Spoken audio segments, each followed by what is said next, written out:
I want to first say good evening and welcome.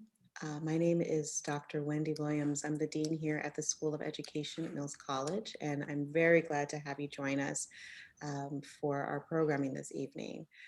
Black Lives Matter at School Week of Action programming, as well as the recognition of the year and purpose.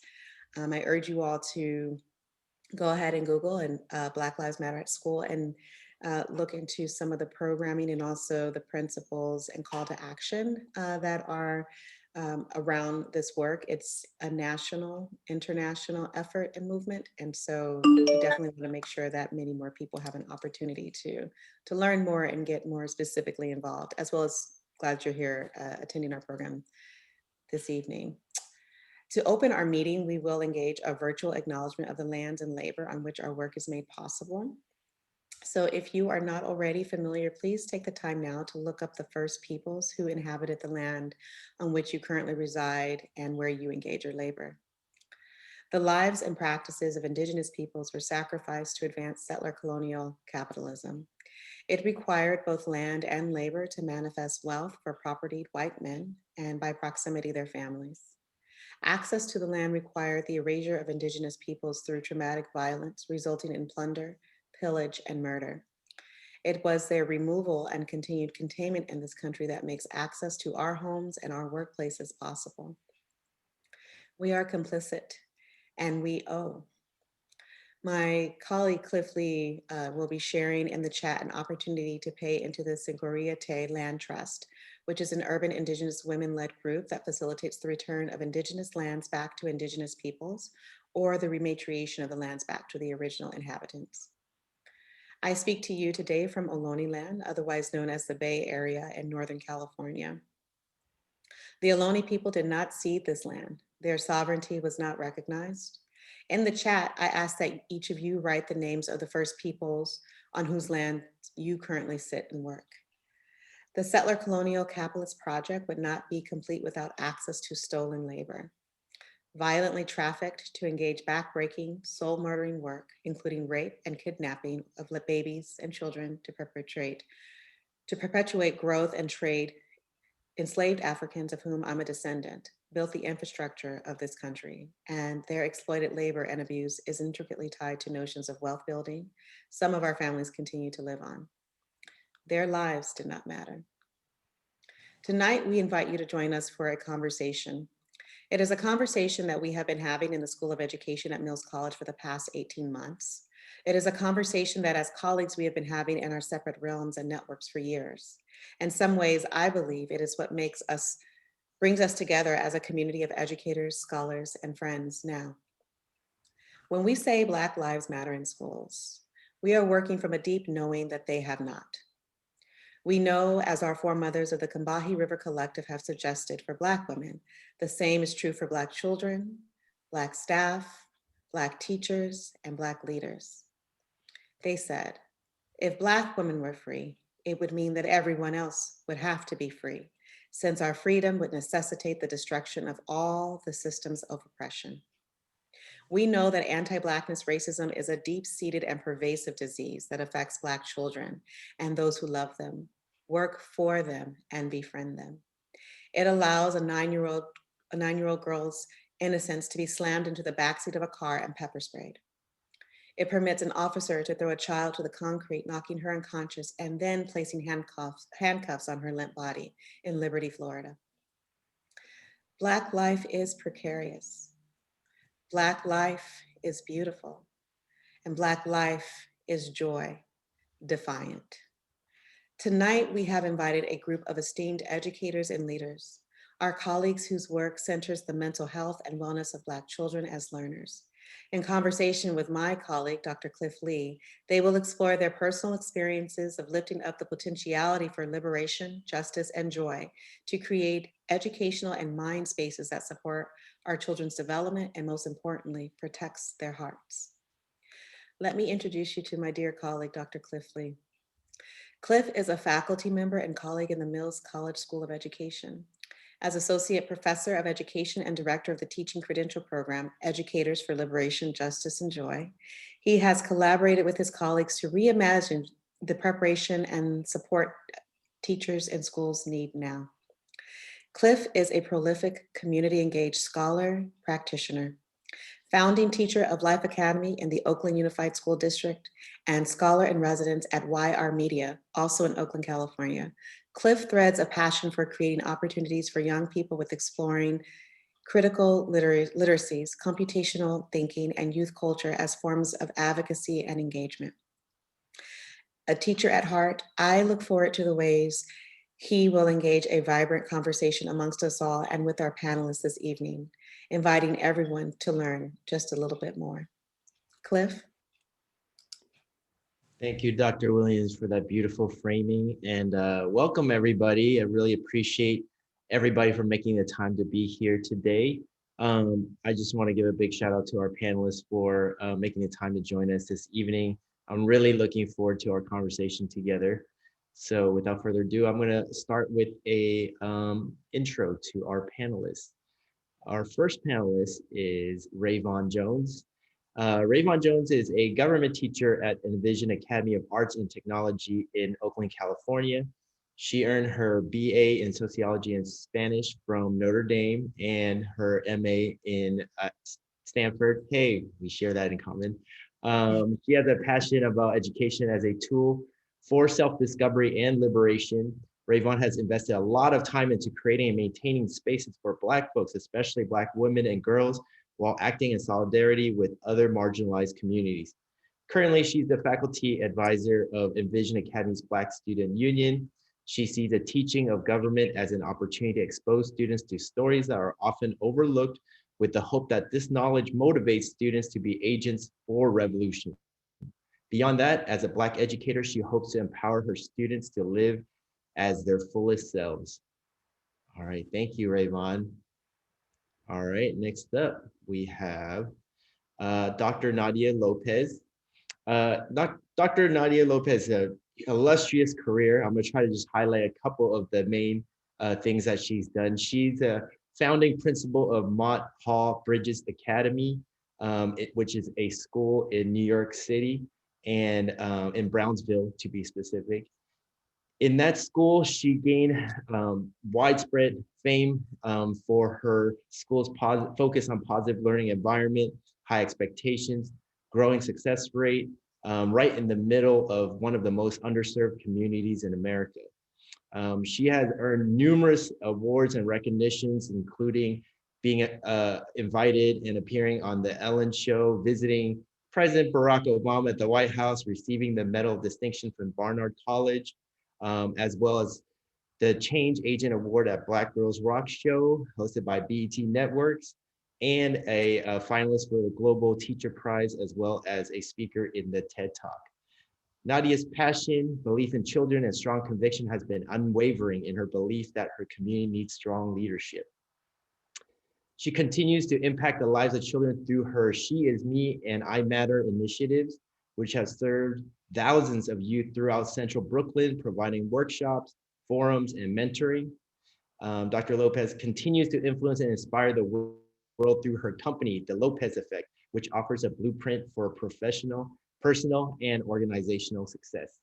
Thank you, Dr. Lopez, for joining us today. Thank you. And then last but not least, we have Dr. Molina Banks. Dr. Banks is committed to combating the stigma of mental illness through advocacy and education. She has been a staunch supporter of her patients and her families, providing education about behavioral health illnesses to reduce stigma and promoting wellness practices to improve patients' physical and mental well-being. She's a proud graduate of Fisk University, as well as earning her medical degree from Howard University College of Medicine in Washington, D.C. She has more than 15 years of experience diagnosing mental health disorders, providing crisis and medication management, treating patients through therapy, and offering clinical supervision. She's a double board certified psychiatrist in adult and child and adolescent psychiatry. She's also a co-founder and CEO of Lotus, the Center for Behavioral Health and Wellness, a mental health clinic located in Washington, D.C. She has published a variety of topics, including, let me try to get this right, since this is not my background, biological markers of depression and recognizing and treating substance use disorder in youth with co-occurring chronic physical illness. I don't know what all that means, but I would want to give you props for doing that work. She is also an author of a children's book entitled I Miss My Friend, which addresses youth and their emotional wellness during this global pandemic. I was just impressed that you're able to publish a book during the global pandemic. So thank you, all of y'all. I'm really amazed by our panelists today, and I can't wait to jump into these questions. And like I said before, this is I really look at this as a conversation. So feel free for our attendees, please add your questions in the chat box. I'll try to look through it as we're engaging in this conversation. And we'll have time towards the end as well for questions if you want to direct to specific panelists as well too. Before we jump into that, just to get a sense of who we are in this audience, if you wouldn't mind, could you share some kind of welcome or hi in whatever language you like in the chat box? We already did kind of like acknowledgement of where you are, the indigenous lands where you are residing at this moment. So we could go ahead and do that and our panelists can also see all different folks that we have here tonight. And I really want to thank you because we really are crossing multiple time zones. So for some of us, this is like getting toward that sleeping hour on the East Coast. So appreciate y'all for being here at this time. Let's see. Okay. All right. So I want to start with a question that's more like a story that I would love our panelists to share, because I don't know about you, but I feel like stories have a really powerful way to communicate ideas with one another, and typically I feel like have a much longer lasting impact sometimes than even just like directly explaining or telling things. So being that this is the Black Lives Matter in Schools Week, if each of our panelists, and feel free to jump in or step in, step out if you don't have much to contribute to different questions. If you could share a story of a schooling experiences where you felt particularly seen or heard at school, and it can be any time in your K through 12 plus experience. Tell us a little bit about how it made you feel or why you think that was a particularly salient moment for you during that time. Why don't we start with, we'll start with Brayvon this time, and then we can go ahead.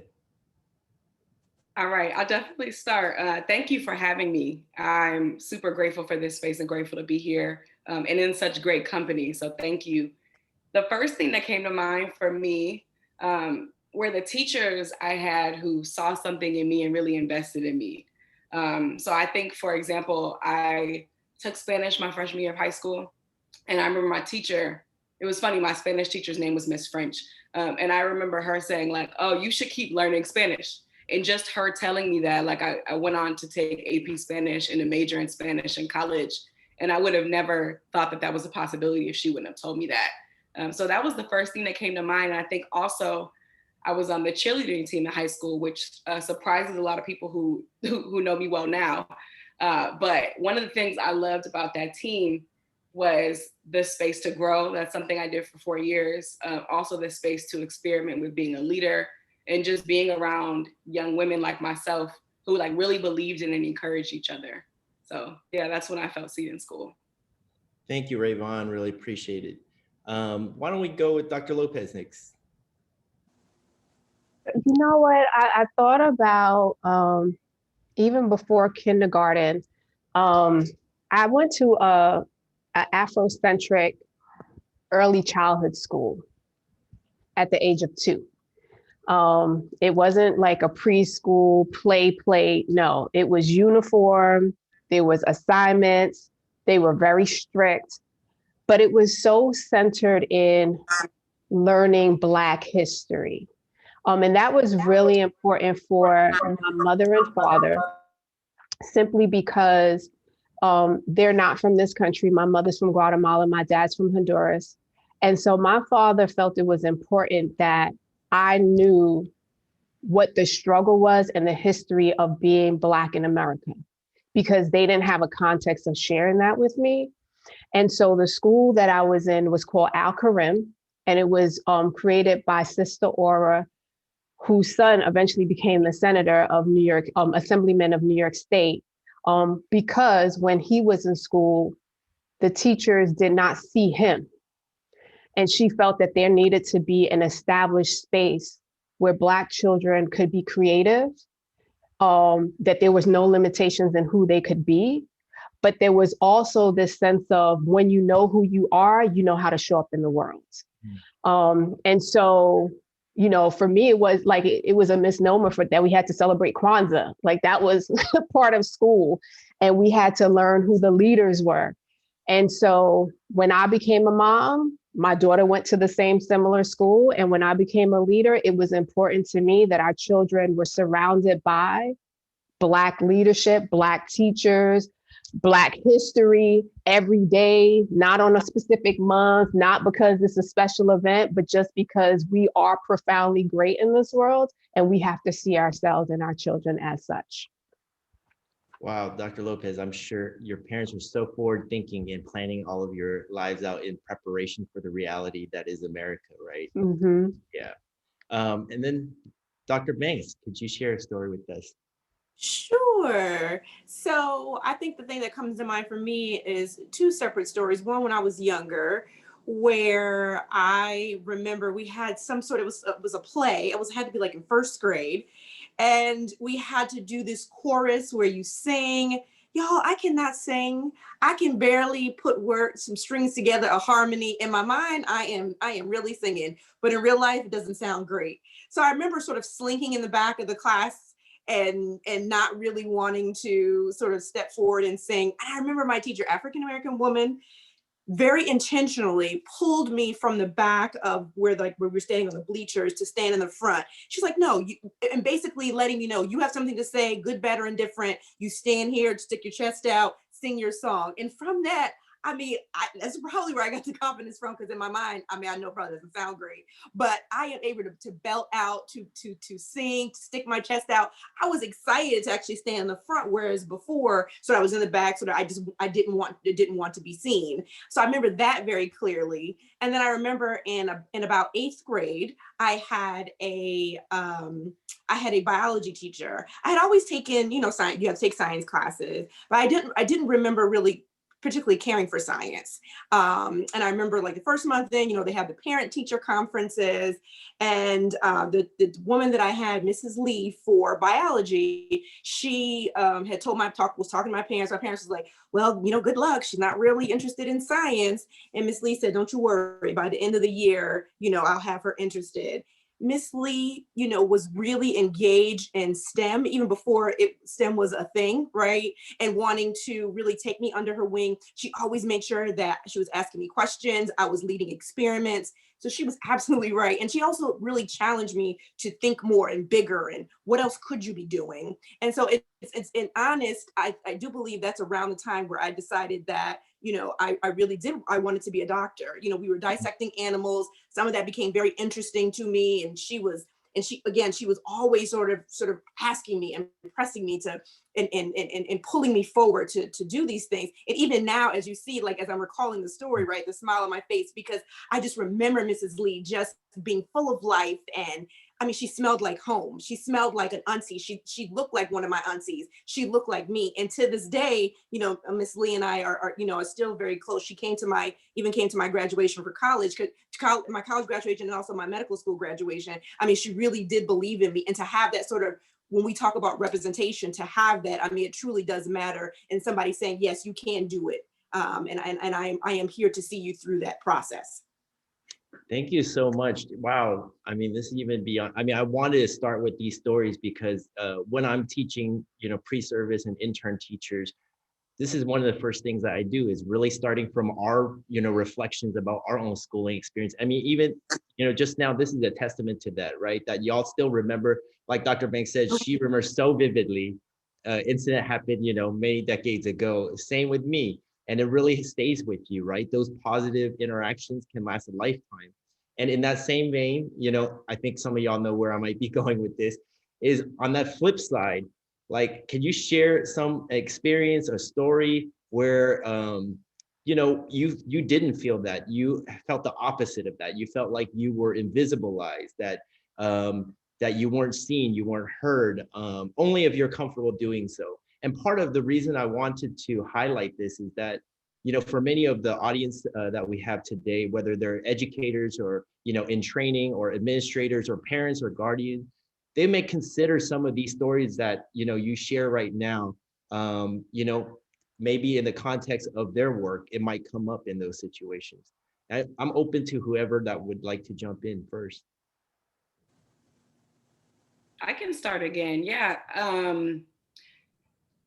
I was able to answer this question first, like when I was thinking, right, which I think is something I need to unpack as well. But middle school was hard for me. I feel like middle school is hard for everybody for different reasons. It's such an awkward time period.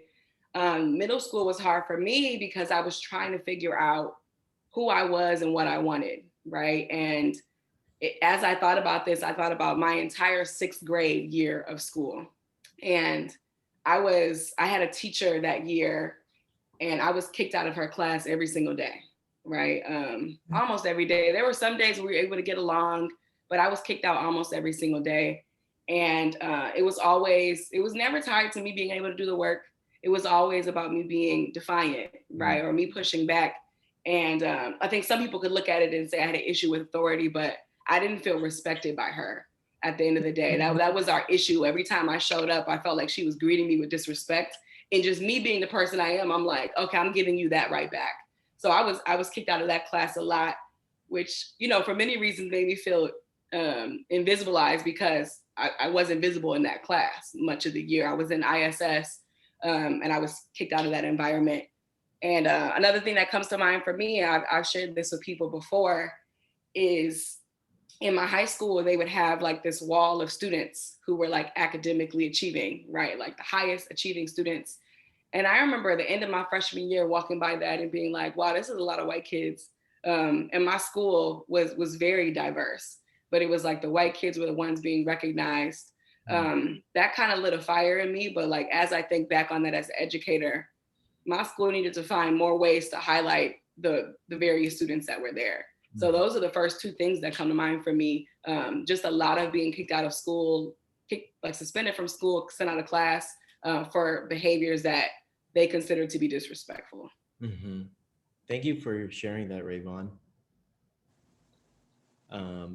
I'll share an incident a hard time that I experienced in 11th grade. So my parents separated when I was in junior high school in 7th grade. Now they call it middle school.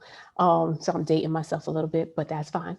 And so in junior high school, it was one of those things that we grow up knowing whatever happens in the house stays in the house. And so I was the only child.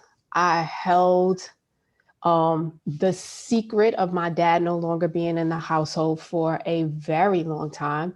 My cousins, my best friend lived upstairs. So everyone lived on a different floor in our apartment building. My friends lived around the corner. I used to have the house that was filled with music. I would have people over all the time. And then it stopped. And so I poured a lot of myself into my work. And thankfully, at that time in 7th grade, I had educators who could tell when something is going on, but didn't need to ask anything. They just knew that I needed a safe space. And so I got to stay in the school with them for long hours, right? They were the type of supervisors that was going to make Black kids know that they were phenomenal and great. So they were there till maybe 9:00 at night. And so I had a space that I didn't have to worry about the loneliness of my dad not being in the household.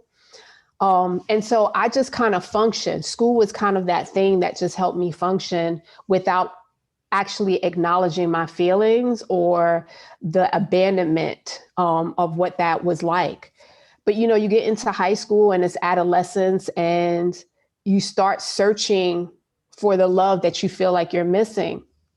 And so by the time I got to 11th grade, I also did not like math. I didn't like trigonometry. I didn't like algebra, but I did well enough to get through. I didn't like, what is the other one? Geometry. It was a struggle. And then to get into trigonometry, I was like, y'all are killing me. And so I was so disconnected. It was the first period class. I went to school in Harlem. So I would get to school on time enough to play spades. And then I would happen to get to second period class every single day. But I was in school on time. And the teacher says to me, she never asked me, are you okay?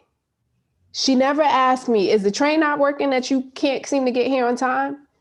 She yells at me in the middle of the hallway, and I was popular, right? So she yells at me, you think you all of that coming in here just being disrespectful, you are never gonna amount to anything. And I was like, wow.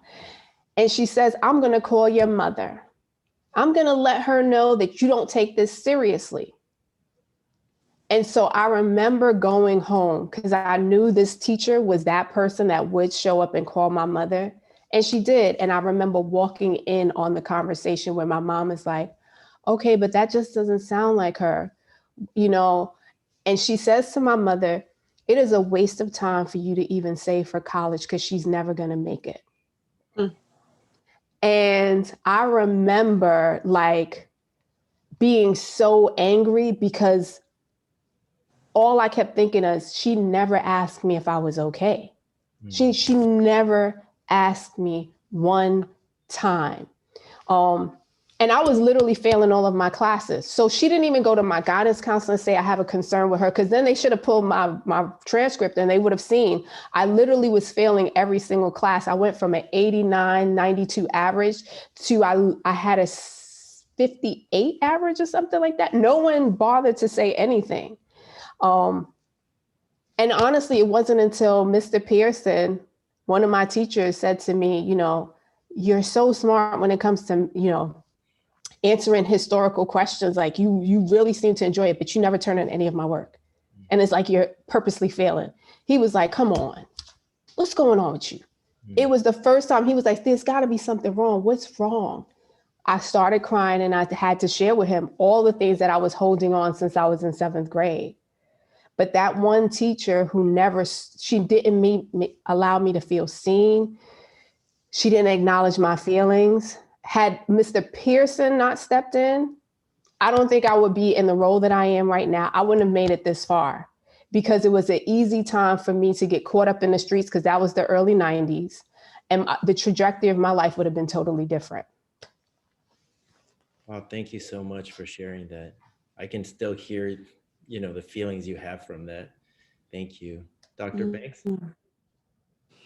You know, as I'm sitting here and I'm listening to Ms. Rayvon and Dr. Lopez, you know, for us to be located at totally different places, right, and having sort of similar experiences, you know, it's amazing. It's disheartening that these things are occurring. And it'd be different if we were all in one school and it's like one particular teacher. But clearly we are, you know, we were separated by time and space and being able to have a very similar experience. And so for me, going into high school, in my school, I'm originally from Massachusetts, is not especially diverse in my school. And then once you start going up with, you know, honors, AP classes, less and less folks of color are going to be in the classes with you. So I remember having a teacher where she was actually a woman of color, but she was absent this particular day, and there was a substitute teacher, and it was my honors English class. I remember it, and we were talking about one of these, you know, literature, you know, works, and our previous teacher allowed us to sort of really critically think, to be able to think about, you know, does this make sense? You know, let's talk about it. So that's sort of how, you know, I always, you know, was thinking about things. So this particular substitute teacher, she was like another, I think, honors class teacher. So she had brought up something in a book we were reading and I didn't agree with it. And I was like, well, you know, having some racial overtones to it. So I wanted to bring it up. And she basically was like, no, that's not what's going on here. It's not racial at all. And, you know, and I was like, well, actually, you know, and of course I am raised, as I know Ms. Rayvon knows, and Dr. Lopez and a lot of people listening, you know, you're respectful to your elders, right? So you know, but again, I was in a class where they allowed the critical thinking. So you could, with respectfully, sort of go back and forth if you had evidence for something. So I'm pointing out in the book, like, well, no, you see here this. And she just kept going on and on. And she basically stopped me from talking. And we're a class full, and I'm only brown girl in the class, only brown person in the class. She stops me from talking to tell and berates me and tells me I am wrong. You know, she's a teacher and she's been studying this work for however long. And I'm sitting here looking at her like, wow. And I just felt just in that moment. And then, you know, I'm trying to, you know, still make my point. She then like her face begins to turn red. She begins to cry. And then she runs out the room, and I get a referral to the principal's office. Well, this is a pretty new experience for me. So I'm sitting in the principal's office and I'm waiting to see the principal. I've got this whole write-up, and the assistant principal happens to see me. She was like, well, what are you doing in here? She's like, come to my office. So I go in her office. She reads it, and the first thing she says, well, what did I do? I was talking about a book. I'm not understanding what you mean. What did I do? And she was almost suggesting, well, not almost, she suggested that basically that I apologized to this teacher, that I then, you know, sit in the office until the class is over, until the teacher got herself together, and then for me to go apologize. And I was so enraged. I was so hurt. I was so many things, because here I am, you know, I felt like my chest was poked out. I felt like I could talk about this book. I had read this book. I knew what was going on. And in an instant, it's like somebody had clipped my wings. Somebody had taken the color off of my peacock, and I was no longer who I was. I was just sitting in that office and felt awful just in that moment. And the fact that I was then being made to apologize for my thoughts, for just being, for showing up, for doing nothing wrong, but then I was going to have to apologize because she came in with the tears. And, you know, knowing what I know now about how those tears were weaponized against me, that's a whole other thing. At that time, not knowing that, you know, I just felt, as you were saying, I felt invisible. I felt not seen. I felt hurt. I felt clipped. I felt caged. Man, I really appreciate like the stories that y'all shared. And I mean, that point about like crossing like space and time.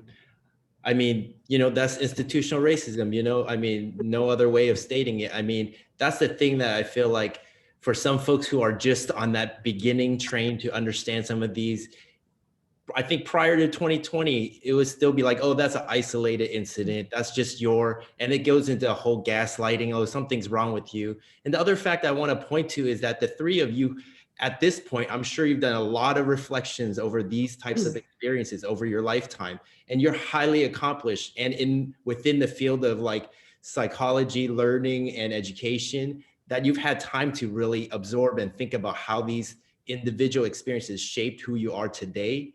A lot of folks like don't have that opportunity. And I think about the impact that they carry within themselves of like blaming themselves, shame, and like how white supremacy operates within their own psyche. And they don't even recognize it because they don't have the opportunity or maybe privileges to be able to reflect on that. And so I really appreciate y'all sharing your stories with that. And I think that oftentimes that's much more powerful in recounting our storytelling through this than even telling like the statistics or the data of this. I want to slightly pivot to, you know, beyond the stories now, because knowing y'all have such like rich backgrounds and experiences to share with us. So, you know, this is a big question, but I want to give a little bit framing around it. We recognize, obviously, the US schooling system has been a place of marginalization, policing, control of Black children. And, you know, we just constantly are, you know, brainstorming, what can folks that are within the system, what can they do, right? I mean, there are obviously examples, maybe like particular schools or maybe even really dynamic districts that are more forward thinking about some of these topics. But my question is really around this topic of this whole panel is, what does it mean to genuinely support Black liberation through schools? Knowing that this schooling system has been in operation like this and continues to be, and feel free to speak from the perspective of you being a teacher, a principal, a psychiatrist, a parent, a grandparent, and for also allies who are not Black. Like, what do you think it means for one to really genuinely support Black liberation?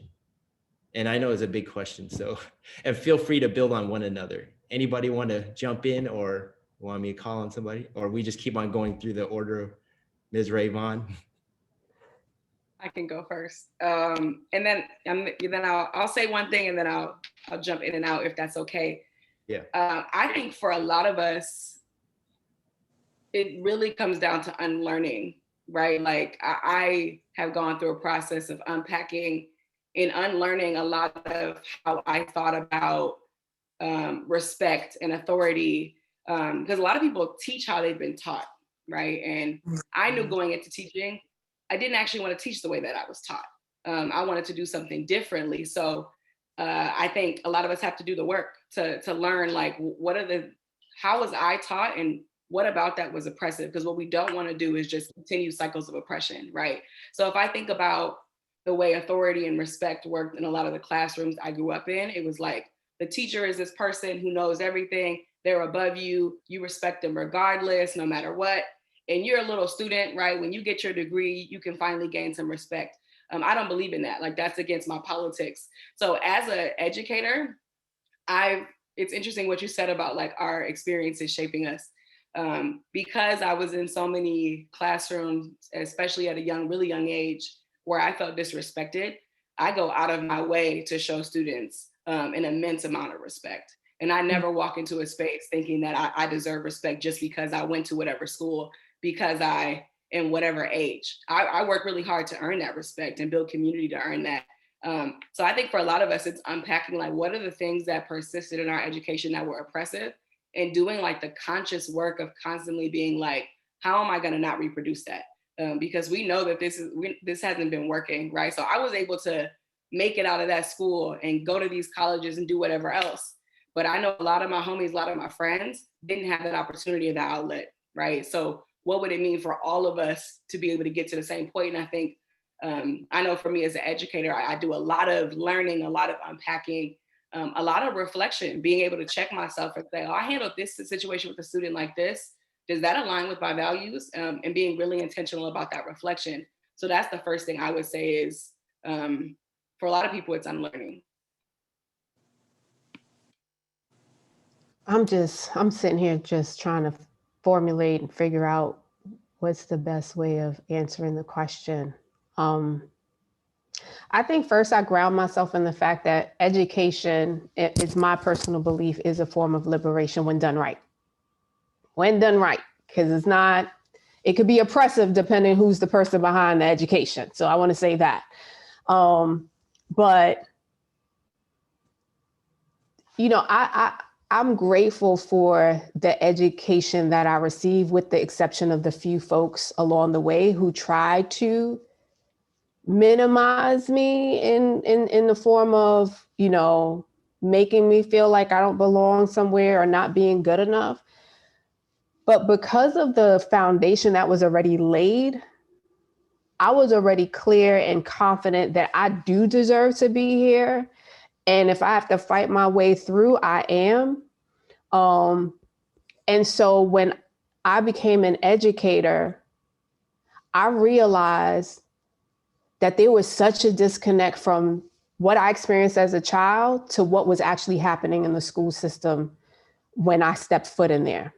I honestly believe, because of the type of educators that was in the school system in the early 80s and the 90s, they came from a cloth that was just different. They came from the experiences of civil rights and understanding segregation. They understood the power of education and instilled in myself and all of my friends and every student that came before or after me what our purpose was and why education was so important, right? And I also believe that the teachers that came under the administrators that I had administrators who were unapologetically Black. Like, I will say that my elementary, junior high school, and high school were all Black administrators. And so I knew what leadership looked like and what leadership's responsibility was. And so because of that, they taught us what the value of liberation really looks like, to really know who you are, to really fight for who you are. And then I went to high school, A. Philip Randolph, right? Like it's just knowing who you are and where you're going and where you're studying under that.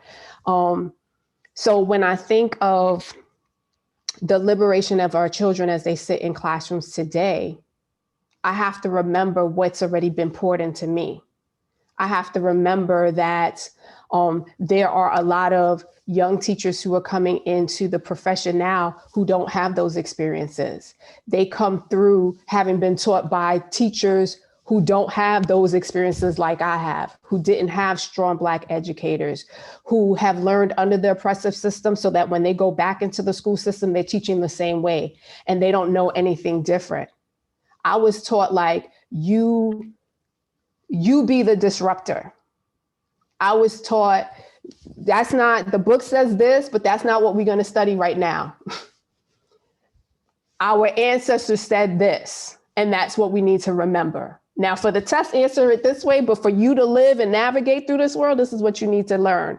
And so, you know, that was a kind of code switching that we were taught as well. So liberation is really more about teaching children who they are and letting them know that they deserve to stand in their own personal truths, and that if something that is being taught isn't aligned to what their personal beliefs or doesn't reflect who they are, they have a right to challenge that, because they have to be free. And as Rayvon said, it takes a lot of unlearning that happens, unfortunately, because our educators have been taught that way. But once you recognize that, you have to make the difference. So much. Thank you, Dr. Lopez. Dr. Banks?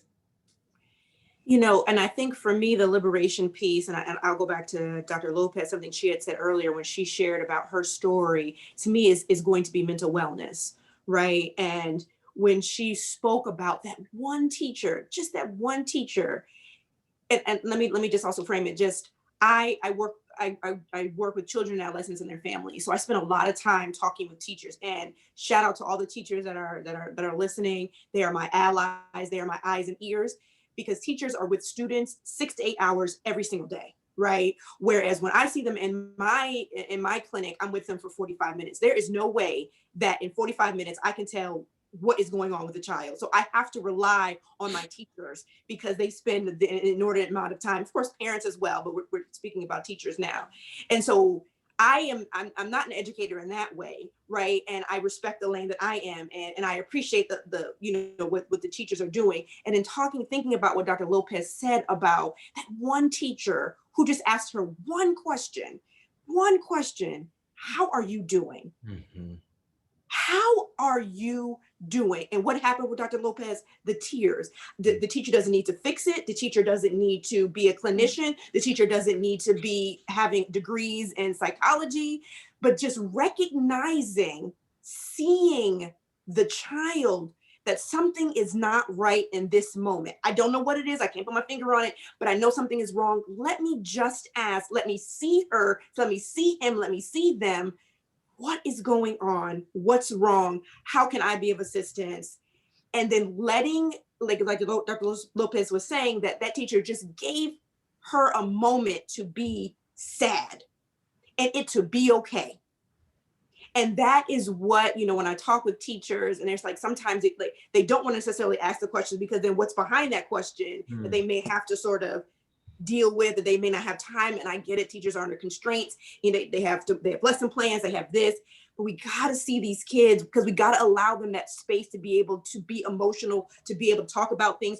We have to be able to model that for them, because what ends up happening, y'all, what ends up happening is that they become adults who don't know how to express their feelings. They get stuck in certain stages of life, right? And then now they're not being successful, mentally well adults, because of experiences that happened to them that shaped them. And unfortunately, it sounds like, Ms. Rayvon and Dr. Lopez, of course, unpacked and unlearned. But just like Dr. Lopez was saying, for folks maybe who haven't done that, who didn't have a teacher that asked them, that carried on these things, you know, where are they now? That maybe if a teacher paid attention, asked the question, and allowed the student to emote, right? Because the other part of learning is also social and emotional development. That cannot be understated. I tell my parents all the time, yes, a child can get straight A's, get B's and C's, F's. None of that matters if the child is not emotionally well. If you don't ask the child how they're doing today, because that particular day, just like Dr. Lopez said, or, I couldn't get to school, I couldn't do this, I couldn't do that, and you're asking me where my pencil is. Do you know what I had to deal with to even get to school? And you're yelling at me because I got here late, or we never know what the story is behind it. So we gotta ask the question. We have to be invested in our kids that way, and we have to show up that way so our kids can and provide, like Ms. Rayvon said, and Dr. Lopez was saying, having a safe space to be able to do that, so that so school can be that place. And it's still learning. It may not be book learning, but it is social and emotional development learning that is just as important, if not more so, than some of the other things they may learn in books. So for me, when I think about liberation, I think about mental wellness. I just want to build on that. I mean, all these points, because for us as adults that are in these spaces, working with young people, they're going to look at us whether we want to or not. And I've been doing this, I feel like, more and more as a cis het East Asian male. I've been saying, like, I love therapy. I've been going to, I've had the privilege and the opportunities to go to a therapist consistently during this pandemic since 2020. So shout out to Dr. Coleman. And he's helped me realize a lot of things from my past, from my socialization, that I continue to do that was working back then, but actually is not helping me in my current adult life. And I know for a lot of our communities, mental health therapy is seen as such a negative thing, especially for a lot of BIPOC communities. Asian Americans, particularly, definitely in the Black community and Latinx community, Indigenous communities, like, what's wrong with you, crazy, or something like that, right? But until we get over that point and we start to unpack some of these things, we can't be there for our young people in the same way, because we don't even recognize it within ourselves. So kind of like your stories that you point, when a teacher snaps at his child, where is that coming from? I'm sure there's a lot of stuff going on underneath that, right? Feel free if folks want to jump in. And yes, Dr. Lee, and with that, right, a student, it's okay for a student to see the teacher upset. I think sometimes, again, you talked about, in various communities, we keep things to ourselves. We don't talk about our feelings. And then kids begin to think that, oh, so people don't have feelings and I also have to hold them in. That's not accurate, right? So yes, if the teacher snap, we all have days where we don't show up as our best self. But then to be able to take the next step to say, you know what, I apologize, right? I am not having a great day. You don't have to go into explanation. They don't need to know all the history. That's too much detail. But for them to be able to see that you're human and you have feelings, you did not have a good day, I apologize. So let me tell you what I'm going to do from here, from that interaction, and for that to be okay and to feel sad, right? Sometimes our parents can't do that, and kids grow up thinking, oh, well, we're supposed to hide our feelings. And again, that's not actually accurate, and then we never seek help, right? And we don't seek help, and we're struggling, and we have this mentality of, we'll pull ourselves up by our bootstraps. That is nonsense. Some things, sure, I'm sure we could do that. But if we're never given the tools, if we don't have any straps on the boots, then what are we pulling up? What are we pulling up if we don't have any straps on there? So we have to, model for our kiddos. We have to say it's okay to have big feelings sometimes, and to express to them, I'm not feeling well, but here's what I'm going to do to feel better. So that gives them a framework, like, okay, they're not feeling well, so they're going to do this, and that models strategies for them. And how about no boots? Somebody said the thing, right? I said straps on the boots. So maybe some people got boots, no straps. Some people don't even have boots. Yes. That part. I was thinking the part about like people not having boots as well. And I think this is really important, this idea of modeling vulnerability. Like I was just sharing with someone before, me being a Black woman growing up in schools, like me being vulnerable was not the norm. I was typically like, I'm gonna act like I got this all together because that's how I'm gonna survive. Like that's how I'm gonna make it. That's how I'll get respect. And I think with that, like, is this point that teachers have to unpack this stuff. Like it is essential, because what ends up happening is people don't So if you say you were in schools and you had issues with Black girls, now you're in the classroom in front of Black girls, how are you treating them? Like, how is that showing up in your instruction? I've seen that with my own eyes, right? So it's really important for teachers to be checking in and reflecting on these things. I wanted to say, hallelujah, Jesus, to all of the things that y'all said. Amen. I wanted to pass around the collection plate because we are out here preaching. But you know what?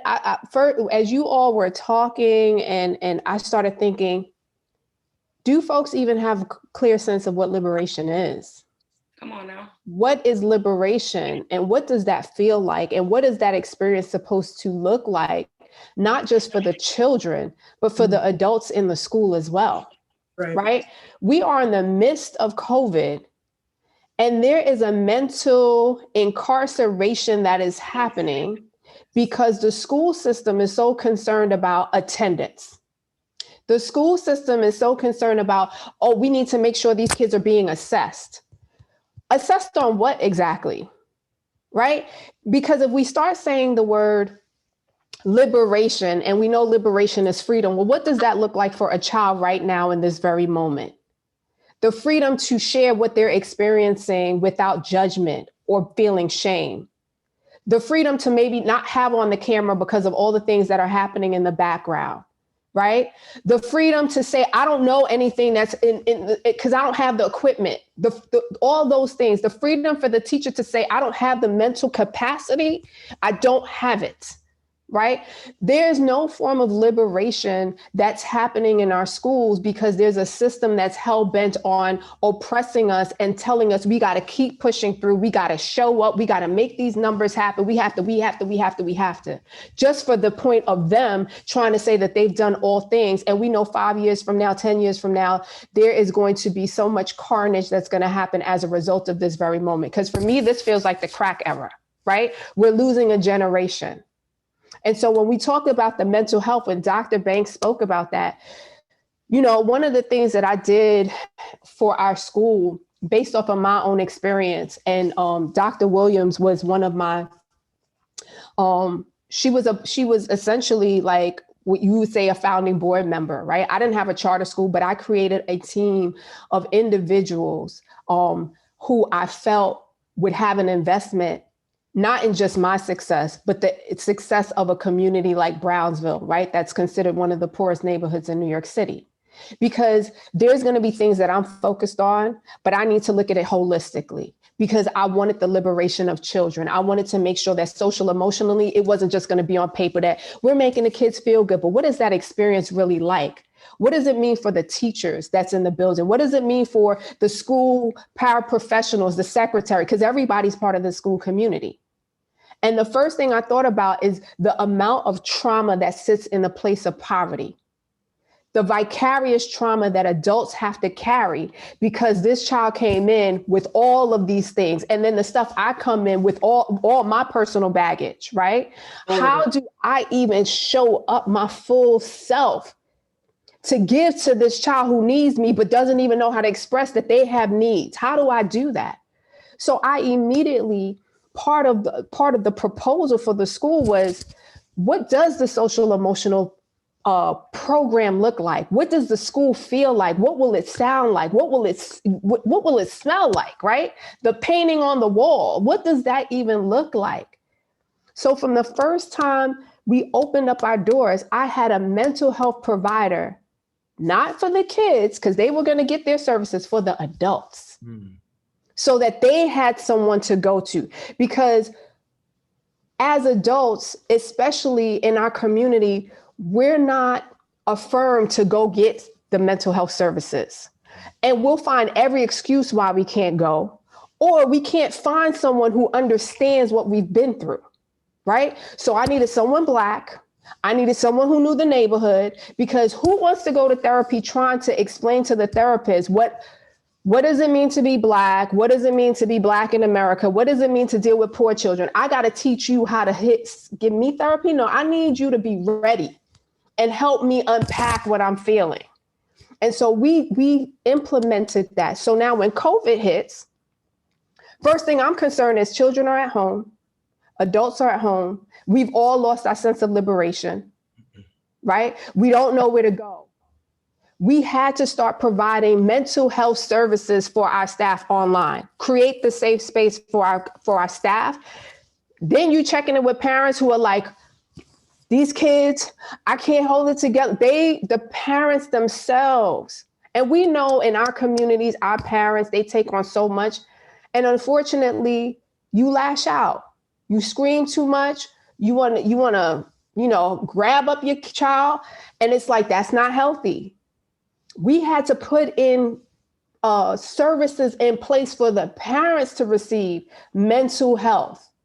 And because we created that type of environment, it gave them permission to be vulnerable. It gave them permission to be transparent about what they were doing and what they were experiencing, right? And it wasn't about, well, let me hear what you're saying so I can report you. It was like, let me give you some strategies. Who else is in your building? Who's across the hall? Who can support you? What are some of the resources that we have in our community? See, the form of liberation is we have to make sure that people are well, mentally, physically, emotionally. And we can't just say we're here to save kids if we're not also trying to save the staff as well. We're not trying to save the parents, because we have to rewrite the history that we've been taught. We take on, we push through, and we're all broken. And then we're not doing any better. And then 10 years, again, I keep saying the 10 years forward, because that's what we look, when we start measuring what happened, they'll go back and say, well, these poor children, Black and brown children, the BPOCs of the world, they didn't have X, Y, and Z. They didn't have the support services. We know all the things they didn't have. It's our responsibility to try to get that so that they don't end up incarcerated for real, right? They don't end up losing out, because we know what the implications will be moving forward. So, I just had to share that. Yes. And I think that a little bit to your point, I think we still aren't even going to know when the smoke clears and it settles, like, what are we going to be left with, right? Because to your point, absolutely, what I've seen in my clinic is an uptick in anxiety, depression referrals. I've seen an uptick in hospitalizations, kids coming in with suicidal ideations and behaviors, because just like adults, right, their whole social world has been upended. I mean, it's to the point, I think I was just reading, I believe in Nevada, where they're pushing kids to go back to school, for lots of reasons, academic, sure, but because they've noticed an uptick in suicidal ideations, to where they're like, oh, we got to get kids back in school. So, I think it's two things, right? I think it's making sure the teachers have what they need, and then the students have what they need, because to hurt people and then trying to teach and care for kids who don't know how to emote, is a recipe for what is this really going to look like in the next year or so. We haven't even, we really have no idea. And so I think for you, when you're talking about absolutely getting someone that looks like them, talks like them, is a lot of what I try to do, because a lot of people, when they end up seeking out for help, they do want that. They're looking specifically for someone who shares their experiences, which is why, they do reach out to me, because, because I look like them. And so when I'm getting these, referrals and these upticks in anxiety, depression, which is how I ended up when, Dr. Lee was saying earlier, like, oh, you wrote this book. Yeah, but it was out of a need for a resource, right? So our kids are struggling. Parents don't know what to do. They're not having conversations. They're confused. So how do I have someone that looks like them talking about things that maybe they may not know, and then also give parents ways in which they can cope, and then help them to help their kids. So I am with you on that, and I think those things need to happen together, so that way we can the staff and the teachers can be well, to be able to then hold on to the stuff that the kids got going on. Can I just build on that, Dr. Banks? Like, I know that we're talking a lot of these like different multiple layers upon layers that everybody's dealing with. And, maybe we can start with your, the children's book that you started. What was some of the goals or intents? And then after that, I want to open it to other folks to share. What other examples are you seeing, or are you doing? I know several of you are involved in many different things, even in the however small level, even in the micro interactions with one individual parent or a child. Like, what are some examples you think are a good model of what we can do right now during this still, pandemic, distance learning kind of situation. So maybe start, Dr. Banks, you can share about your book. What was your purpose to writing that book? Sure, and I think some of it exactly as out of the need, what Dr. Lopez was just talking about. So it was really, my friend and I and colleagues, a child psychologist, her and I were just sort of having a conversation and really say, are you seeing this? Are you seeing this uptick? Or and trying to really find a resource to really help families, because what I was also finding, to Dr. Lopez's point, is that even though, yes, I work with children, but children don't raise themselves. So in essence, I work with children and the families, but I also found that the parents were wanting to use up a lot of the time that I would generally spend with the kid to be able to say, Doc, this is what's going on with me. And so having those conversations, like, and again, how do I support that, but also support the kid at the same time? And so, we were finding that, kids are really struggling. They had their whole social life sort of upended. This distance learning, my kids who have attention deficit, looking at the screen. I saw somebody mention in the comments, absolutely, the screen is not going to replace kids. And then you're like, oh, well, they can seek services. Where? Like the counselors, 1 in 83, I think somebody said their caseload was. I'm one person. I have all these multiple referrals. So how can we sort of think about how to help kids on more of the masses, which is where the book came from. So it's called I Miss My Friends, available on Amazon.com. And it's about a little Black girl who is going through the pandemic in quarantine, who really misses her friends, and really thinking about what does that look like? What are the things that she can do? And everything that we did in the book was very intentional. So the girls are brown, they have beads in their hairs. And the psychiatrist, there's a doctor in the book who is in the community. So again, that's to sort of normalize asking for help. So the mom was very familiar with the doctor that's in the community. It was like, I'm noticing some things going on with my child. Can you talk with her? Absolutely. So the doctor has a conversation, with the child to talk about what's going on and to really express feelings and what can be done. And the feedback that we have gotten, which is some of the things we've talked about just in this panel, representation matters. So depending on the age group, the what they got out of the book was different. I just remember some kids talking about, oh my God, this girl looks like me on this book cover. Why are our kids in 2021 still having such a reaction about a book by somebody that looks like them? Because there aren't books out there where kids look like them. And it still sort of amazes me again. So that was very intentional about doing that. And then the second thing that we're hearing a lot of, oh, I didn't know my mommy and daddy were having feelings. I didn't know adults felt some way about it. And that goes again back to what we were saying before, and Dr. Lopez brought it up. Like if, parents and caregivers and teachers weren't taught to sort of share and emote, they're not going to do that. And the kids think that they don't have it and they struggle in silence, which then they become adults who struggle in silence. And then at the end of the book, we really give a whole sort of big section about tips for caregivers to be able to start the conversation with kids around things. So that helps them start to have conversations. And our thought process really was that, and then really building on that as a series and looking at friendships, among youth, but then also knowing that we're dealing with not just this COVID pandemic, right? We're talking about double and triple pandemics. So just even the access to care, right? What we're seeing going on with the police brutality and killing of Black and brown bodies, right? And the social injustices. So there's like multiple pandemics that are going on currently. So really that's how the book came to be, which is really just sort of thinking about and addressing what is currently going on. So we give, a platform for kids to be able to emote, and then for parents to be able to have these conversations with their children, which you're not normally used to doing. I mean, this book sounds phenomenal and super important. So thank you, Dr. Banks, for that. Like, I appreciate this question because we have to act in the present, right? We can't be like, oh, when the pandemic ends and I go back into school, I'm going to do X, Y, and Z to make sure Black kids are okay. That's not acceptable. Like, I think one of my charges for folks is to, one, let this moment radicalize us. Like, if this can't radicalize us and have us realize that this system is not working, is not serving our children, I don't know what will, right? Like, I think we have to realize that little reforms aren't enough. even reimagining things isn't enough. Like, when do we get to the point of abolition and building something new? I'm going to plug that right now. That's the wave that I'm on right now. But also with that, in terms of there being spaces to foster Black joy and make sure that students are okay. I'm going to use myself as an example of this, right? Like, when I came into the school year as an educator, it's been hard teaching online, as I'm sure many people here can attest to. You're like so used to that in-person interaction with people and with students, being able to assess if they're okay or not in person. That looks very differently online.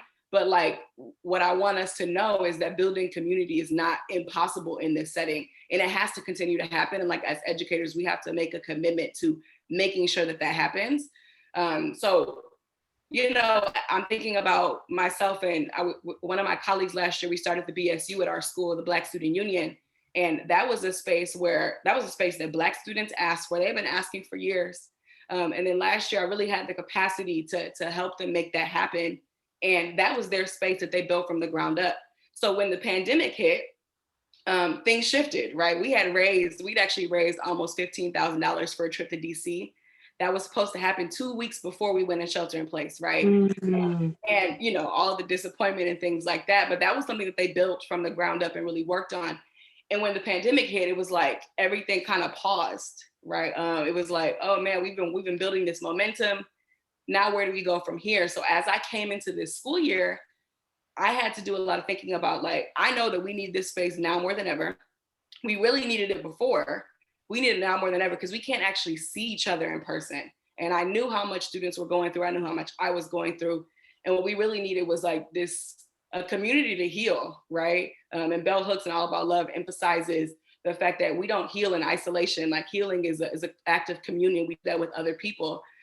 So we've been doing Black Student Union online. We've met almost every week this year so far, which has been really impressive because I know that I have Zoom fatigue, students do, but they come every single week. And that space has been an opportunity for us to build joy, to figure out, like, how do we brainstorm about ways that we can show up for people in our community who are really struggling, and just to have that base come to every week. Similar with my advisory, like, we check in every single morning at 9:30. A lot of them be in bed when they call on, and I'm like, that's all right, you here. Just to have a place to check in and say, like, are you good? Do you need anything? And that's that 9:30 slot in the morning when kids are half asleep is when I've been able to catch a lot of things with students and be like, oh, you sound different today. A lot of students don't even have cameras on, right? This is the case for a lot of educators. So it's really just like, you're tapped into community in a different way. Instead of in person, I'm able to look at you and be like, oh, something is off today.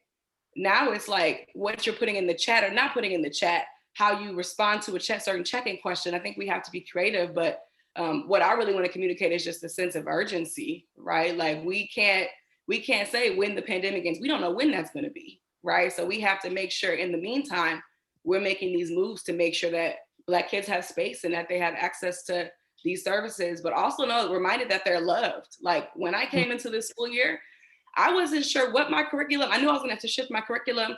I wasn't sure how that would go. I'm like, this could be unsuccessful. Like, that's a possibility. But what I did know and what I did have control over is kids knowing that they'd have a Zoom to log into where somebody's gonna greet them with a smile and like really show them love. That was my commitment. That was what I could commit to. So I think just making sure we're not waiting. And I wanna shout out any teacher who's here, anybody who teaches in any capacity, because I know so many people personally who've been really creative about building that space of community and joy.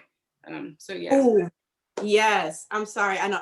I felt that one, Ms. Rayvon. I really did, because, and I think somebody mentioned in the comments. Let me also be clear. We are talking about the kids who are struggling, but there are some kids that are thriving for lots of reasons. And I think one of the reasons too is that what exactly Ms. Rayvon just brought up was she was just like, you know what? I don't know what school gonna look like, but my Zoom is gonna be on. I'm gonna show up, right? And so that means that she is being flexible. So some kids, I do have some patients who are doing absolutely wonderful because, one, there's a Miss Rayvon as their teacher. There's a Dr. Lopez who understands that there's counselors all around. So they are thriving in this particular environment. And also be clear that for some, school was actually not a safe haven.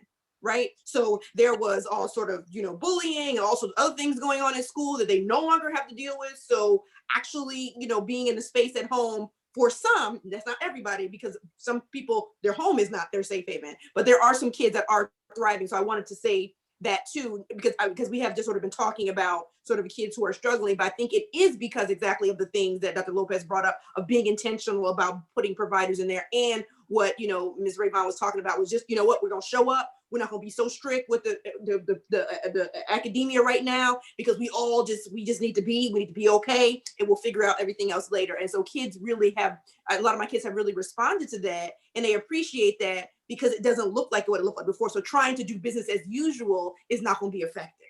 Mm-hmm. I just wanted to say, so I wanted to address two things. So first, to what Rayvon was sharing, what you said to me struck me was the fact that the Black Student Union, when you all figured out, like, we have to continue with our community.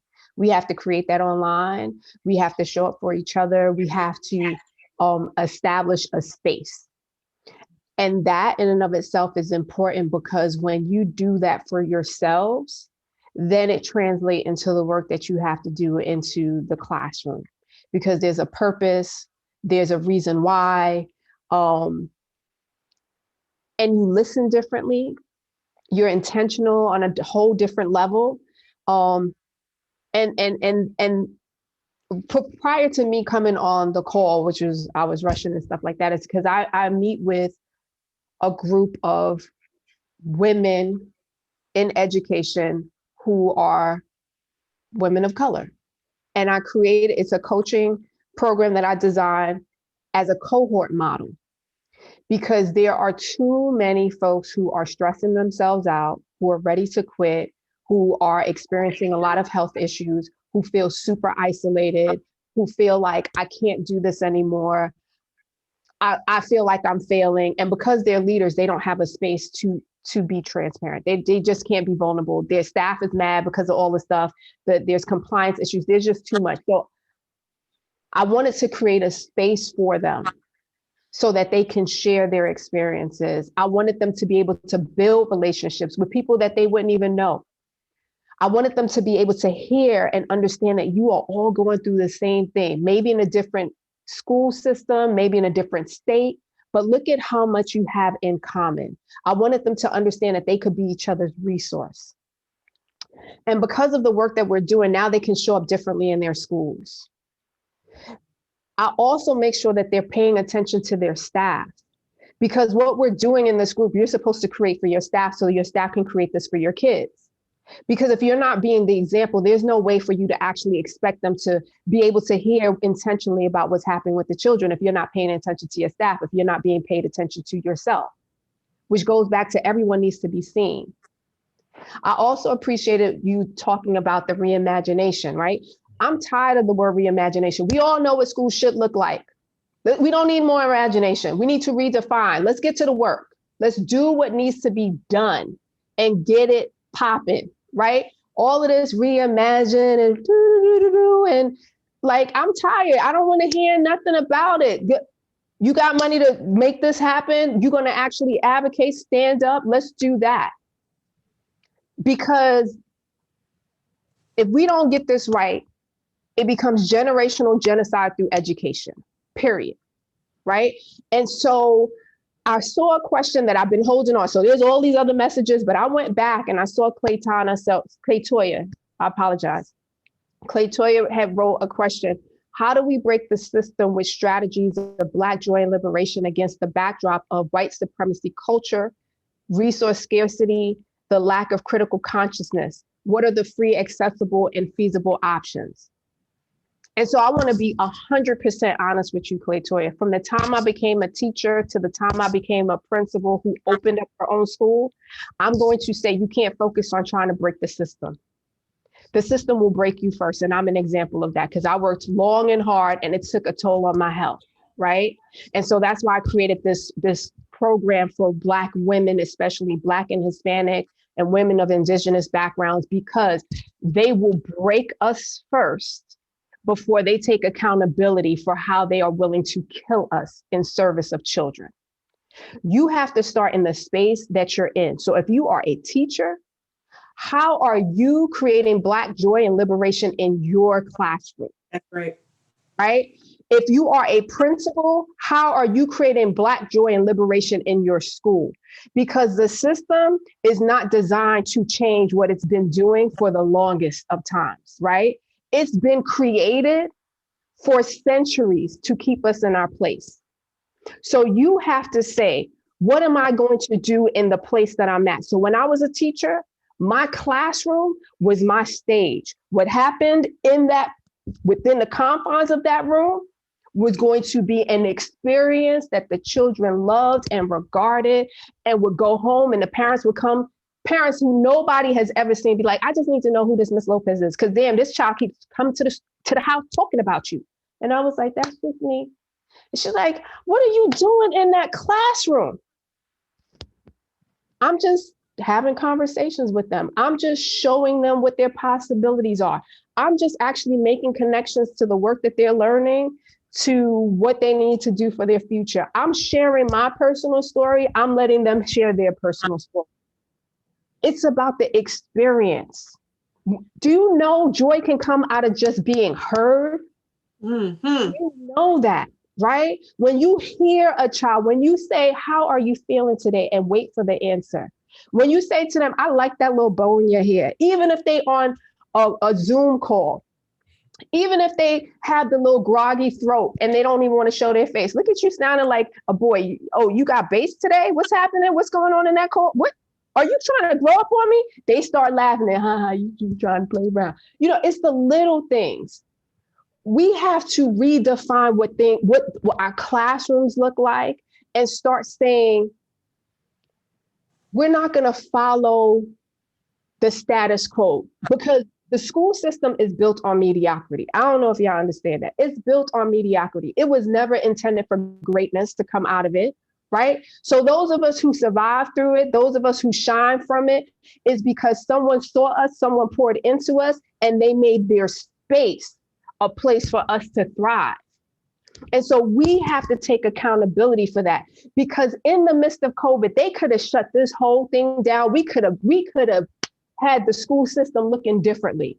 You know what they're doing? They're collecting our data. Every time we're online, all of these companies, the Googles, the Microsoft, they are making billions and trillions of dollars off of us being online. And then they're selling us based off of how we're showing up online. They're selling us new programs. So now the school system is like, oh, we got to buy this because Google said.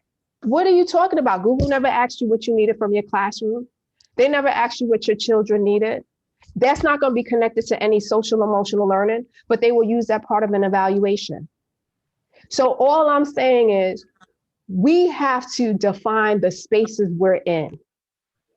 We have to literally define it, because every time there's a buzzword, every time there's a this and that, nobody knows what that looks like. No one looks how it sounds like. No one can explain it. What do you want children to feel? So when you say Black joy, what does that look like for you? And ask the child, what does joy feel like for you?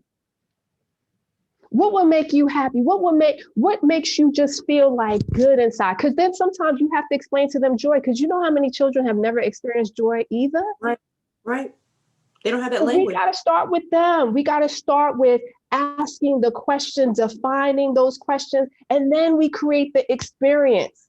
Because this system, whenever we get back to the real world of things, it's going to look the same, if not worse.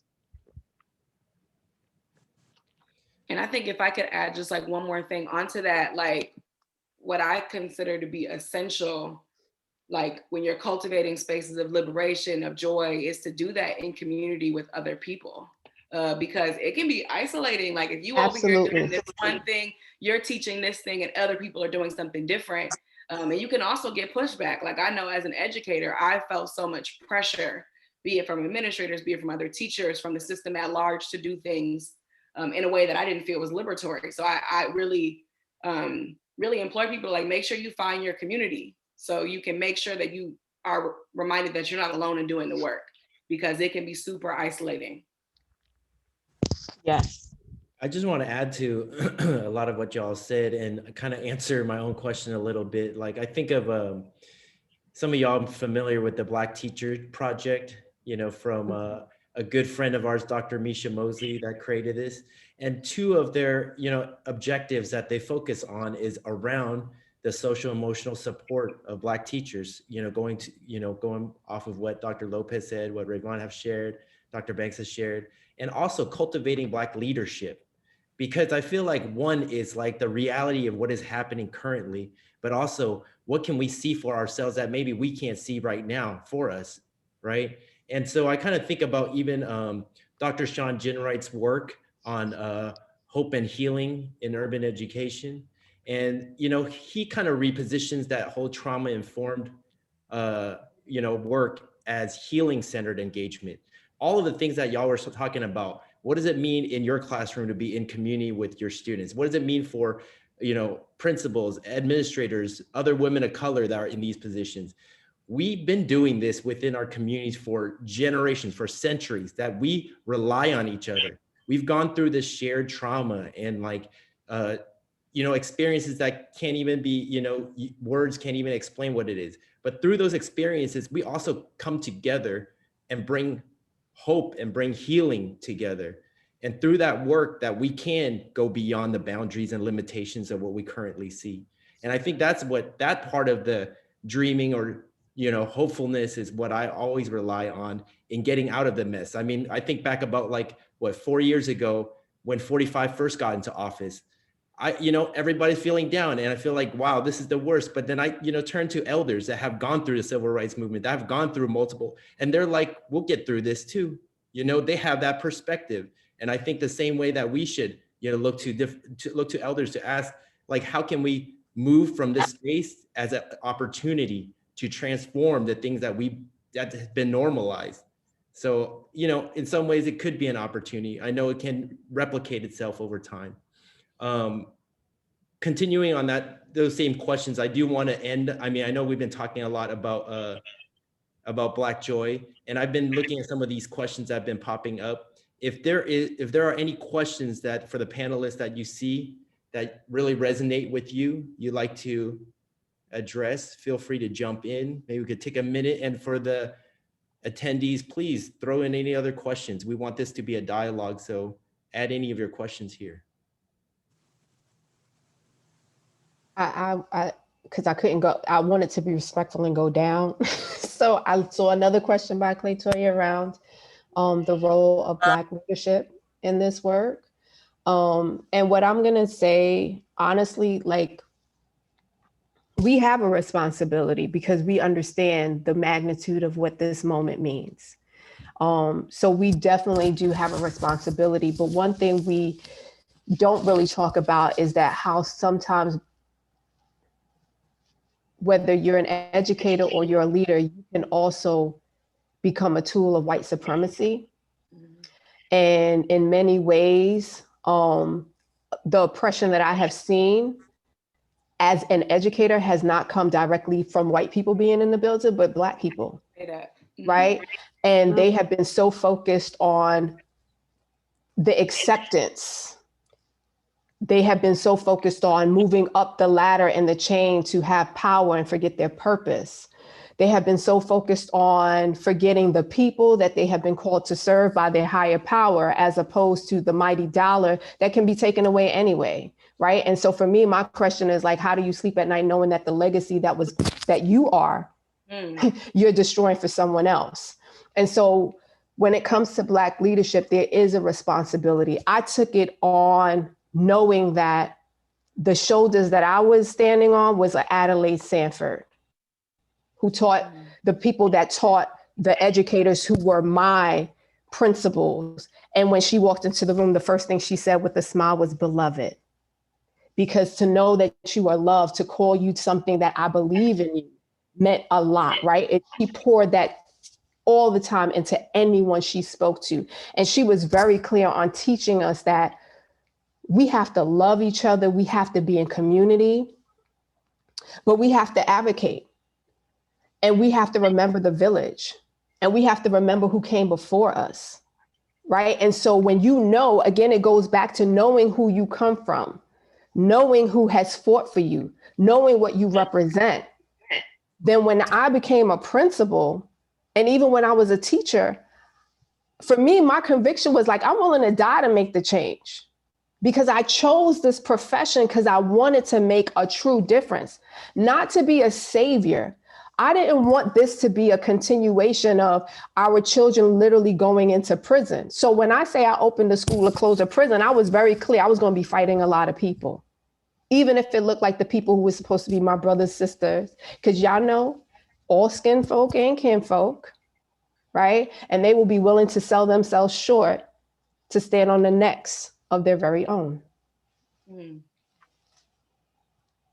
Thank you. I see we have a question in the Q&A box from Anonymous. What moment has made you feel most joy in education?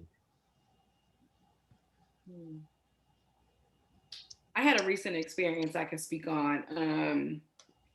I often, I tell people I started teaching seniors. I was like 22 years old, right? So we close to the same age. But with that has come, as they have grown up, we've stayed in touch, right? Like through so many different things in life. And I have a former student who's currently at Brandeis University, and we had a conversation a few months ago. And she was like, I don't have no idea what I want to do with my life. I feel like people are saying I should do this. And, I kind of talked her through a few questions for her to reflect. And then she called me back I feel like it was about a month or a month and a half later. And she was like, I decided what I wanted to do. And she spoke with a sense of purpose and conviction that I hadn't heard her speak with since she got to college. Like college had kind of deflated her in some ways, which a lot of us have experienced. And when I got on the phone with her this time, I'm like, you sound different. Like she's explaining to me what she wants to do. She's so excited. These are the steps she's taken. I never heard her speak like this before. And she told me, she was like, that conversation we had, that was what helped me make this decision. Like I wouldn't have gotten there. Of course, me being me, I'm like, no, you would have gotten there on your own. She's like, no, like you asked me what kind of life I wanted for myself, what kind of conditions I wanted to be surrounded with, what I wanted my impact to be. And that helped me decide what I want to do moving forward in my life. So now I'm taking these classes, I'm doing this training, like just a sense of purpose. And that brought me so much joy, because I feel like that's really what I live for, is the idea that I can have a conversation with somebody and they walk away like, oh, like, and that was through relationship. Like I built that relationship with her years ago, and she's following up with me years later to say, this is what I want to do with my career. That meant a lot to me. And I think just one more thing, like circling back to Black Student Union one more time, we had an event probably a month before we went in shelter in place, completely student planned, student led. And I remember like writing in my journal that night, like, nothing can make me feel small when this exists. Like, because there have been so many moments as a teacher just throughout my life where I felt small, or people like minimize the work that I was doing. But in that moment, like, and the students were in the event, I'm in the background just taking care of logistics, but I felt I felt on top of the world. I'm like, nothing can make me feel small as long as this exists. So just that feeling of true joy, I don't even know how to describe it to people, but when you feel it. And that was what came to mind. That's a good question. And even though I know it's to educators, I consider myself, educator on the sense of, talking about mental wellness. But I think just piggyback off what Dr. Lopez said and Ms. Rayvon said is, our words have power, right? And I always think about when Dr. Lopez was talking about, very much just pouring into this work. That is exactly how I feel about it. Yes, I love to do it, but because I was poured into, right? So to whom much is given, much is required. So this is what I have to do. I have to pour into others as I was poured into, so that way they could then be poured into others, right? And we can sort of build this. This is the thought that you go into it. And sometimes you can see it immediately, and sometimes not, like Ms. Rayvon was talking about, like, yeah, she said some things, and it wasn't until years later, right, somebody came back to her and sort of talked about some things. That's exactly sort of a similar experience. So you always try to put your best foot forward, and you never know sort of what seeds you're sowing in folks. They may put that on the shelf. They may not use it right then, but years later they may use it and then come back to you with it. So, for me, the joy is just that of, I've had a patient that I was seeing, and he said something to me that was just so profound. Like, I hadn't really thought about it. Multiple different foster care. He had been in multiple homes, placements, and all these sorts of things. And what he said to me, now he's about 6 years in, right, is that, and let me tell you, it was a tough cookie when we first got started. I was chasing him up the highway. It was because he was bolting out the room. It was the whole thing. But 6 years later, he was saying, Dr. Banks, you were the only one. You were the only one. And I was like, well, what do you mean? And he went on to say, of all the homes that he had been in, I was the one consistent person that was there for him. And then what he did after that, sometimes it always chokes me up a little bit, right? So being there for him, how much he appreciated it. And not even the words of him saying appreciated, the fact that he had told a friend when his friend was not having a good time, you need to go talk to Dr. Banks. Y'all, that's what I'm talking about. That is how you sort of break down, I felt joy, but joy because you felt so, helped in a moment that you felt okay to talk about what was going on with you, to be able to tell somebody else, you need to go get some help for that. You need to go talk to somebody. And that is how we sort of get into that whole, breaking down that stigma, because he felt okay to talk a little bit about what was going on with him and then have somebody else then go and seek help. That to me is joy, because that is the seeds that we are sowing, the words that we are having, the impact that we are having, the representation, the showing up, the just showing up and just being consistent is sometimes just enough for some of our kiddos that, that we see in education, or as I see them, as patients. So that to me brings me joy. Thank you for that. Feel free, anybody can jump in on this question, but I think, Rayvon, you mentioned earlier about abolitionist teaching. I'm assuming you're referring to Dr. Bettina Love's work. We had a question about that. Could you explain abolitionist teaching? What's your take on it? And then what do you see as a relationship to trauma awareness and that kind of work? Yeah, I can explain what it means to me and just what I've been learning, right? So I read Dr. Bettina Love's book on abolitionist teaching probably a year and a half to 2 years ago. I can't remember when I read it, but I know that I read it and it resonated. Like I think it was helpful to put words to what I felt I'd been doing as a teacher, and put words to like how I felt like I was operating. And one of the ways that she defines it is, and I think it probably says on my shirt, which is probably why somebody asked the question, but it's the idea of teaching in the legacy and the tradition of abolitionists, right? The people who are working to abolish slavery, but also people who work towards abolition today, abolition of, the book is We Want to Do More Than Survive, by Dr. Bettina Love, but also the abolitionists who continue to work to, abolish the prison industrial complex. And I definitely identify as abolitionist, like that's my politic. So like, how do I carry that into my classroom? So I think an example of that, and I think this ties into trauma awareness as well, is if I think about myself in the classroom, and teachers, often seen as disciplinarians, even more so Black educators. Like, we're the ones that people send kids to would be like, please make sure you call this parent. Like, we're often pushed to play the role of the disciplinarian. And for me, like I mentioned a little bit about my experiences in school, that wasn't a positive experience in many classrooms. I wanted to think differently about what it meant to get respect, to get respect and give respect to students, but also about what authority meant. I wanted to rethink that. So another example of that, so if I'm a person who believes in abolition, which I do, it's really important for me to not be the police in my classroom, right? I refuse to do that. I refuse to be on Zoom and tell students how they need to be sitting with it, how they need to look at me. I'm not going to police their bodies, as is our tendency in a lot of schools. So that's an example of how it comes up for me. And I think the opposite of that is like the question around like integration of trauma awareness. I think trauma awareness is tied to that, right? Because as I think about myself as an abolitionist educator, it is about knowing the entire child. I'm not satisfied as an educator if, the students are doing really, really well in the work, but I don't know them, or they're performing well in the work and we're not in relationship, right? Like that's not going to sit right with me. So I think that at the core of it, it really is a trauma awareness. All right.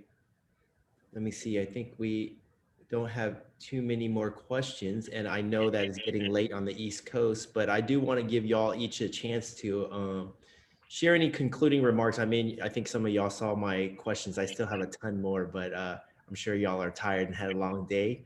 I mean, there's different things, like maybe if you want to speak to some of these topics, I'm thinking about also, like, we might have a diverse array of different folks in the attendees here. And so, like, thinking about, like, some folks are really focused on, trying to work on what does it mean to be an ally to the anti-Blackness movement, particularly, if they're in non-Black communities. What does that look like? What should they do? What should they think about? For me personally, thinking about the next generation of teachers, preparing teachers, pre-service intern, like, what do new teachers, what should they be thinking about, and things like that. And I think a lot of the areas around the topic of the theme of liberation, justice, joy, we've talked about a lot. So if there's any lasting, remarks y'all want to share with our attendees here, please go right ahead. There was something that you said, Dr. Lee, that I wanted to address quickly. So the idea of, like, when allies ask, what can we do, especially if we're in non-Black or colored spaces of color,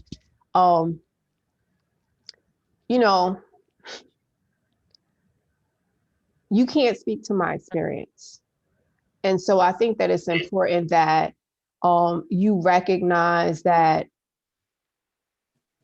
thank you for wanting to do good, but also give an opportunity for those who are experiencing the oppression, those who are experiencing the direct racism, the institutional racism that goes on, all the systemic things that we know happen, create the space for us to tell our stories. Because so many times there are people who want to tell our stories and seem like the savior of things. And it's actually it's an injustice. I was in a conversation with someone who is a tech a tech leader, right? So that means he has millions of dollars and he sits on boards, and he actually is friends with someone who's on the board of Facebook. And he was doing work in Brownsville, and I was having a conversation with him for his team. And he said to me, there are people in this guy in particular, he's on the board, and he said, why are you trying to help those people? They don't want to get out. He says, what do you say to that? I say that's a conversation of someone who's privileged, who doesn't understand a community that has been intentionally marginalized, that has been intentionally disenfranchised, that has been has literally been squeezed of every resource that they are deserving of.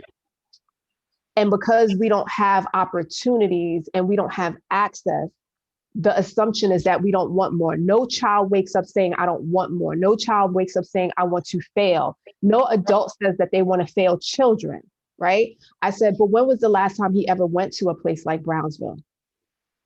And he was like, well, he hasn't done so. I said, so why haven't you brought him to Brownsville? Because you've been to Brownsville. Or why haven't you asked me to sit down with him? I said, so what I need you to do is, I'm gonna give you 3 months to get, because I know it's a lot going on, but I need you to just 3 months. I need you to set up a scheduled time for myself, that gentleman, and you to be on a Zoom call, because I need to see him, so that he understands the depth of what it means to be an educator in Brownsville, what it means to live in Brownsville, what it means to survive Brownsville, and how he can show up differently. Because when those questions happen in spaces where you all convene, you pass judgment. And so allyship is, you create the space, but you don't have to speak on my behalf in those spaces. without me being present, because we play the telephone game and you're going to forget. You can't speak to my experience. So I say that to those folks who are able to do that. Don't speak on my behalf, create the space. We understand you want to help. We can help you help us. Let us in the, that's all. That's right. That's right. Thank you. Dr. Banks, I don't know if you were there when I asked for the closing remark. Yeah. Closing remark, I would say to all my teachers out there, please keep doing this good work. Keep fighting the good fight. Keep pushing up against those boundaries. I've had teachers, I give a suggestion because some of our, kids, like all my kids who are hyper do not have attention deficit hyperactivity disorder. There are lots of other things that may or may not be going on. So again, ask the questions, check in on how they're doing. And a simple thing such as like doing morning yoga, doing some exercise about 10-15 minutes before starting class, again, adjust the frontal lobe and executive function. So really start, thinking outside the box of ways that we can really help center our kiddos in that space. And then for the teachers, please do what you need to do or for your mental wellness. Take breaks, have your mental wellness days, take care of self so that you can show up for our kiddos. And then, for, I guess, the allies, also for the teachers, being very intentional in the room. I love how Dr. Lopez was saying how her room is set up. That's some things I recommend for teachers, like this whole notion of Black History Month, like this sort of 1 month, and we talk about Martin and his I Have a Dream speech. Could we be all done with that? Let's be all done with that. Right? He has other speeches, right? And being Black is not 1 month out of the year. It is 365 days. So there is a way that you can be intentional about pouring things throughout the year, pulling from all communities and the things that they have invented, things that they have said. So there's always a way to sprinkle that in intentionally throughout the year. And rest when you need to, teachers, because I know that you are doing that work. Reach out for help to your providers. We are here. So I guess that's sort of my final note: mental wellness and health. That's right. Yeah, I would say to close, like, one, thank you. I know I learned a lot being here. I would leave with a quote. So some of you may have heard of Woke Kindergarten, and the founder of Woke Kindergarten named Key. They say that this really has been resonating. I had this stick on a sticky note. This has kind of been my lighthouse the last few weeks since I saw it. They say teaching is not synonymous with school. School is an institution. Real teaching is spirit-led. It cannot be confined to institutions. Education is sacred, schooling isn't. Credentials don't make us teachers, spirit does. That really, really struck a chord with me. So I want to share that with people. And, for educators, I would say, like, I know I have these things that keep me grounded. I recommend other people to have that. And then I think there's so many barriers. I know if we had more time, we would talk about this. There's so many barriers that stop people from becoming teachers. Like for me, there were some financial barriers that almost stopped me from being a teacher. And there have been things throughout teaching that have sometimes made me want to quit. But I think just that reminder that teaching is something that's spirit-led, is not tied to a credential or a specific school. It's really about who you are and how you move throughout the world. So thank you so much for having me. Wow, thank you so much to all panelists. I feel so blessed that actually Dr. Williams asked me to facilitate this. I feel like my cup is so full right now, it's runneth over.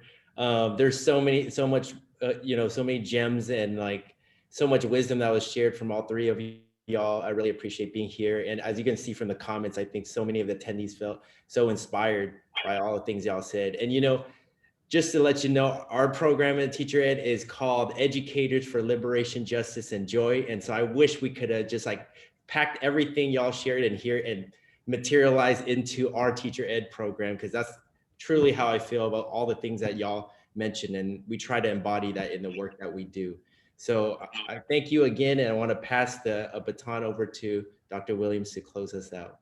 I really just quickly want to just express my deep gratitude. I know that my face is up here during the panel, but muted, and I'm sitting here, you see my mouth moving, saying amen and yes and that, because I really felt, just like our audience, I'm sure, but also our panelists, I could just really feel the energy and the spirit and the ways in which we've been moved. And Rayvon, I think that the quote actually that you shared with us from Woke Kindergarten, which I'm going to now go find and follow, really speaks to it. You know, this is spiritual work when done correctly and done right and done well and done with love and intention. And it's why we feel so let down and frustrated and hurt when people bring a technocratic lens to it. It's painful. So I really thank our panelists calling in from the East Coast, calling in also here on the West Coast as the sun has set and it's getting late, just for sharing so much of your heart and your passion and your very good work. And also knowing that that very good work came at the end of a day. And so deeply appreciative of that. I just want to let folks know that we are going to be sharing this video in its entirety once we, you know, have it maneuvered, because the gems here are so powerful.